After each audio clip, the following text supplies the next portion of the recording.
qabsoon bu'uuraa qabsoon Oromoo qabsoon adda bilisummaa Oromoo inni jalqabaa Oromoodhuma ani Oromoodha jedhi ati saba biraati miti ati gaallaa miti ati qottuu miti ati islaama miti ani Oromoodha jedhi kan jedhu irra ture achi kaa qabsoon Oromoo odoo adda bilisummaa Oromoo hin jiru ta'e sabummaan isaanii kabira amantaan isaanii kabira biyyi isaanii kabira jedhama ture.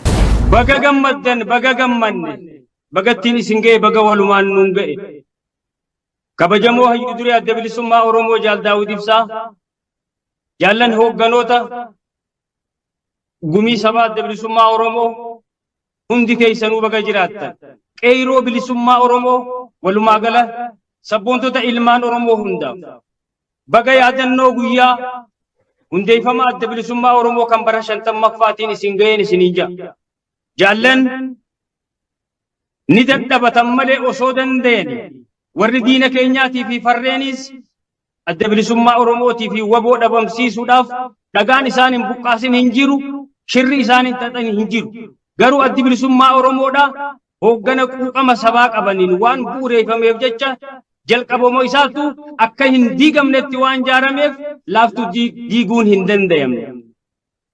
Warri har'a lubbuudhaan jirtan baga jiraattan amaanaa abbootii teessanii fi faajjii jaallanii rabbi isin irratti haa jabeessu.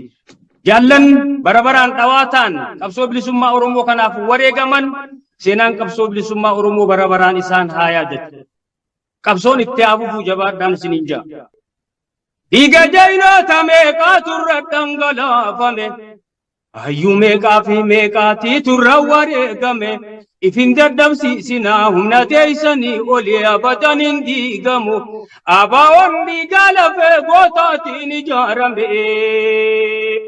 Warra isin calan warri diina keenya jaallan barri 50ffaan hundeeffama adda bilisummaa Oromoo yaadannoon isaa Juulaay 2023tti waan ta'eef guyyaa sanitti walitti dachaanaa jabaadhaa qabsoon itti haafuuf injifannoo uummata Oromoof Kadir Said USA Minnesota. Miseensota abaa'oo deeggartoota qabsoo Oromoo fi uummata Oromoo maraaf baga waggaa 50 abaa'ootiin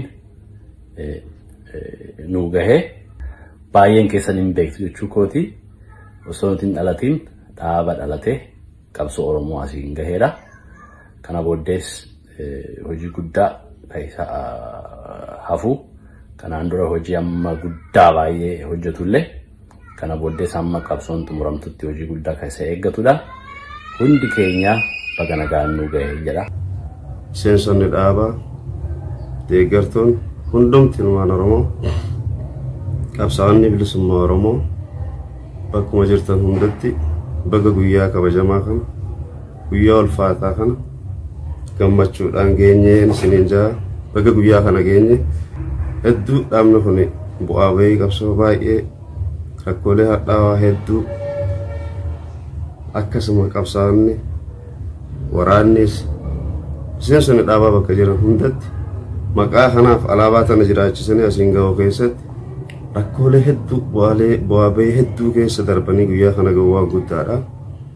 Baga guyyaa kana geenye jaallan kalees qabsoo kanarratti wareegaman dhaaba kana jalatti hiriiranii qabsoo bilisummaa Oromootiif wareegaman miseensota biyya namaa keessattis qabsoo keessa jiraatanii rakkachaa rakkoo hedduu keessatti dhaaba kanaaf maqaa kana tiksanii asiin ga'an hundaanuu kan lubbuun darban seenaan isaan yaadatu jecha kan lubbuun jiran ammoo daran jabaatanii hojjetanii akeekaaf kaayyoon kun galiisaa akka ga'u ammoo irratti hojjechuun dirqama keenya miseensota har'a lubbuun jiraniitii jecha baga guyyaa kana geenye baga gammanne baga gammaddan. Abaa'oon kallacha qabsoo uummata Oromooti. Osoo abaa'oon hin jirre qubeen afaan Oromoo har'a nuti ittiin barreessinee dubbifnu kun hin jiru ture. Osoo abaa'oon hin jiru ta'ee har'a ani Oromoodha jennee yeroo itti of ibsuu qaanfannu ture.